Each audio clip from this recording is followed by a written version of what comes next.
DIY closed loop in terms of someone who had a severe hypo, and you think, well, how many people are having severe hypoglycemia on injections, on approved technologies? I mean, it just seems absolutely absurd that this has become an issue. So technology didn't start a few years ago. I mean, obviously the biggest advance in diabetes care was the identification and purification of insulin in the 20s. You can see on the slide there the kind of torture devices that people had to use to inject insulin when it first became available. And then in terms of monitoring sugar, probably the first advance was actually these pellets that went into test tubes, and people had to check glucose levels in urine using a colour code. So you can see things have moved on. First attempts at insulin pumps in the 1960s, not particularly compact. And then in the 1970s, glucose test strips, but mostly confined to clinics. And it took a very long time still to get a glucose result from these things. It wasn't really until the 1980s and the blue device there that you'll see on the screen, one of the first finger prick test glucose machines, but again, it takes a long time to get a result from that. And then on the other side there, one of the first insulin pumps and the introduction of the first insulin pens, so that people weren't able to use vials and syringes. And then when we get into the 1990s, things are a wee bit more familiar to us, some of the typical blood glucose monitors. One of the first versions of a commercialised insulin pump there.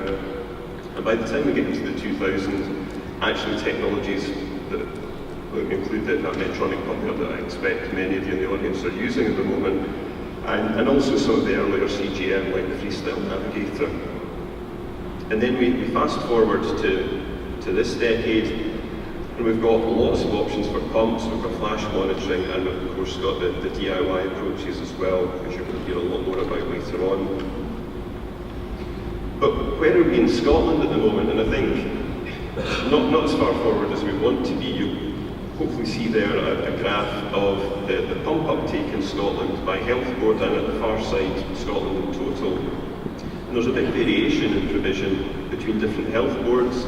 And for adults, we're only really at just under 10% of people with type 1 diabetes on pumps just now.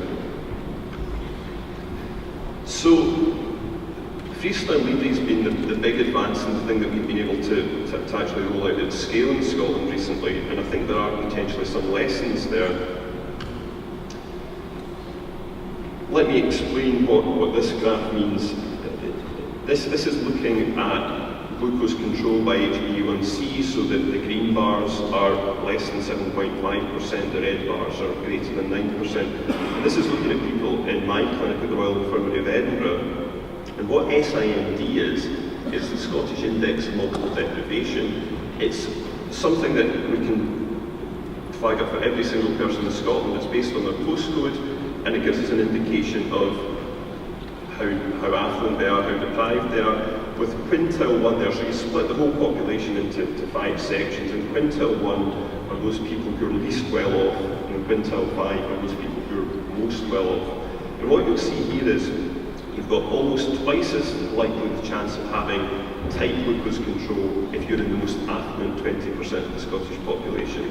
And the same goes for very high HbA1c. You're more than twice as likely to have a very high HbA1c if you're in the least well-off quintile. So we've got real difficulties with helping target interventions that we need to the people who need them most.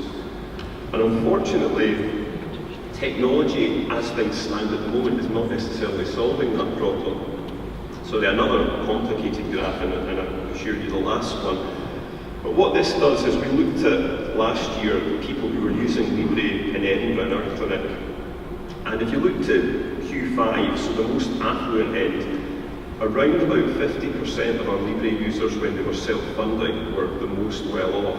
And only about 6.5% of our Libre users were in that least affluent quintile.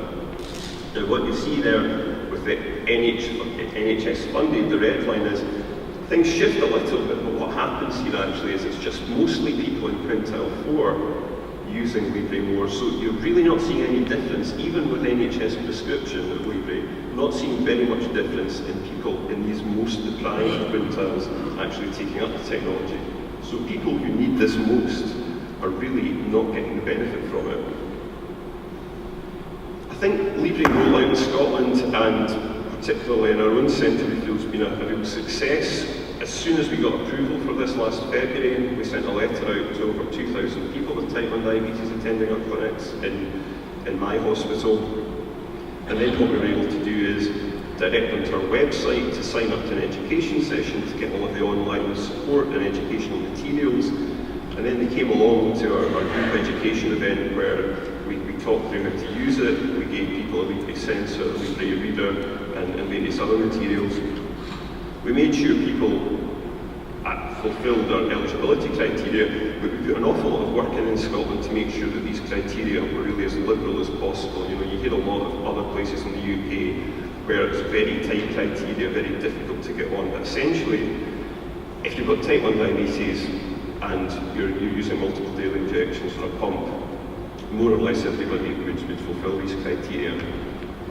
And what that meant was very quickly, by rolling out these education sessions at scale, we were able to get people onto the Libre, and this graph here takes us up to the end of last year, but we're well over 60% of our people with type 1 diabetes now in Edinburgh and RoTM on the Libre. And it makes a big difference, I'm sure, for those of you who went from finger prick testing to Libre, you can attest to that. But in terms of hard numbers, hard endpoints to prove to funders that this makes a difference, the graph here shows that actually the increase in people reaching that target of less than 7.5%, 58 millimoles per mole, increased from 31.9 to 50.7%, and about halving the people with that very highest category of HbA1c, so this makes a huge difference. And it's not just about numbers, it's about well-being, quality of life. And what you see from this figure here is when we ask people from -5 to 5 on that scale, how useful is the Libre been in helping control your diabetes? You see overwhelmingly the most common response was 5. And this shows the figures for our entire clinic. So this isn't just people who are using the Libre, it's the whole clinic, everyone with type 1 diabetes. And you see that from when the Libre was introduced up until the end of last year, there was massive difference opening up in terms of the people who are achieving a target HbA1c and a fall in people with the highest HbA1c. And there's clearly no coincidence here. It's the Libre that's doing this. It's been far better than all of our other worthy efforts over the last decade or so to try and help with things, but this technology has really made the biggest difference.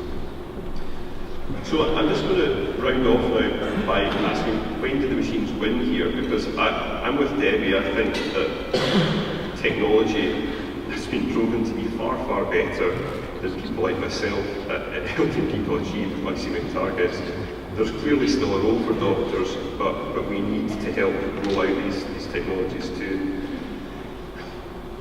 The two slides here on this page show when I presented something similar to the Royal College of Physicians in Edinburgh to a room full of about 100 endocrinologists in October last year. We put the question to the audience, when are over 50% of people with type 1 diabetes in Scotland going to be using an NHS-funded closed-loop system?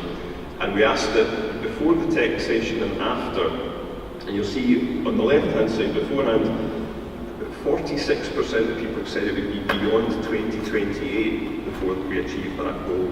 And it only reduced to about 32% of people saying beyond 2028. So we're talking 9 years from now is when people realistically think this is going to happen.